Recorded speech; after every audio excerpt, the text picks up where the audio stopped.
Oh, what's the other type of bipolar? So you mentioned bipolar 1. It's along like a spectrum. So Right. yeah, if you imagine like a kind of like a continuum. So you have So it's like same with autism. I guess so, yeah. So like one end would be, I guess, the more severe forms, and then the other end would be, say, like cyclothymia, which is kind of like it's not as severe. So you might have cyclothymia, which is like maybe mild changes in mood. I think I had a little bit of that last year. Yeah, I think so. Yeah. I think so. Even on a daily frequency. Yeah. Half of my day would be very happy, and then as soon as it drops, I can notice. I was like, "Oh, this is quite weird." And things like I was overworking myself as well. And there's the the pandemic. That kind of stuff. And cyclothymia. Yeah. So it's like climate. It's like a smaller version. Then there will be bipolar 2, which would be in the middle. Yeah. Right? So a lot of people who have bipolar 2, they don't have manic episodes. So they just have like a hypermania, which is like lots of like kind of energy and stuff like that. Might be shopping a lot, or they might, they might be quite productive as well, quite chatty, but it's not interfering hugely with their functioning. When you get to like mania, that's when you're kind of losing touch with the reality a bit. You can't function very well at all. You might be just so chaotic that you're just all over the place. Like you're writing stuff, but it doesn't make sense. Oh gosh. Okay. So you might even go into psychosis with that as well, where you completely lose touch with reality. Like you think you're like the Prime Minister or something, or you think that you're Jesus. Yeah. So you might have this belief, you're like, oh, everything's fantastic, and that guy over there, he's trying to communicate special messages to me, and that's because I'm an angel or something like that. Wow. So so it can get really like jumbled up and really kind of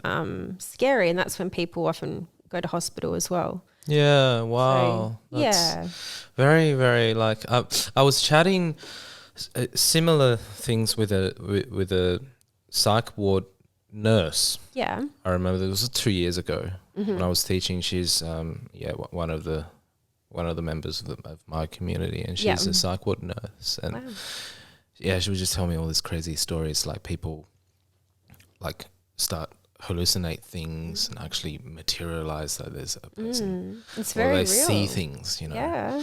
And when that happens, it's very real. Because it's just amazing how much the brain can generate. Yeah. It's scary. Oh, definitely. Yeah. And that's the thing, but it is so real for them. They believe it. Like I used to work in the early psychosis team as well at Headspace, and we'd have to go out to people's houses if there was someone, say if they were worried about their son or something like that, and we would see some very, very, very unwell poor people, communicating out like to no one outside and becoming quite aggressive as well. And it was very distressing for the family as well to see that, and also that person, they have to try to make sense of that afterwards as well.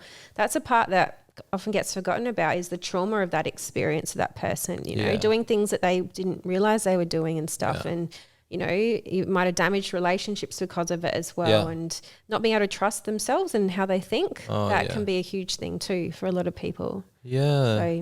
So there's a lot of shame that goes on with more complex mental health issues. Myself feeling that as well. Even today, my heart's like racing. So you're talking about it. Yeah. Isn't it weird? Probably because there's a camera in front of me. But it's just such a huge thing, even for myself to talk about. But I totally empathize with people who've gone through that stuff. You often wonder, I can't tell anyone this. This is so...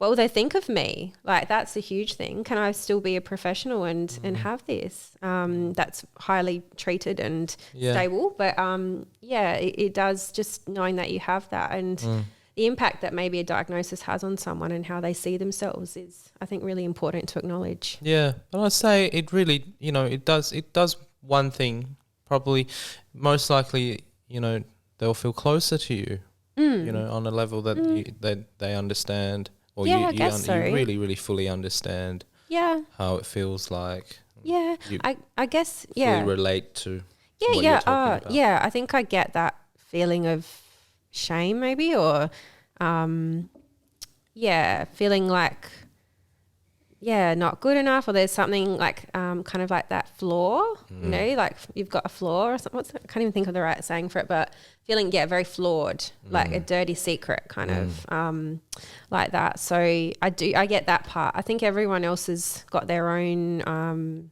interpretation of what they're going through and stuff, but I certainly understand that, that but all experience, you know, from my perspective, what I see is all experience is if you harness that experience into a positive output. Yeah. You know, you are also changing a lot of people's lives.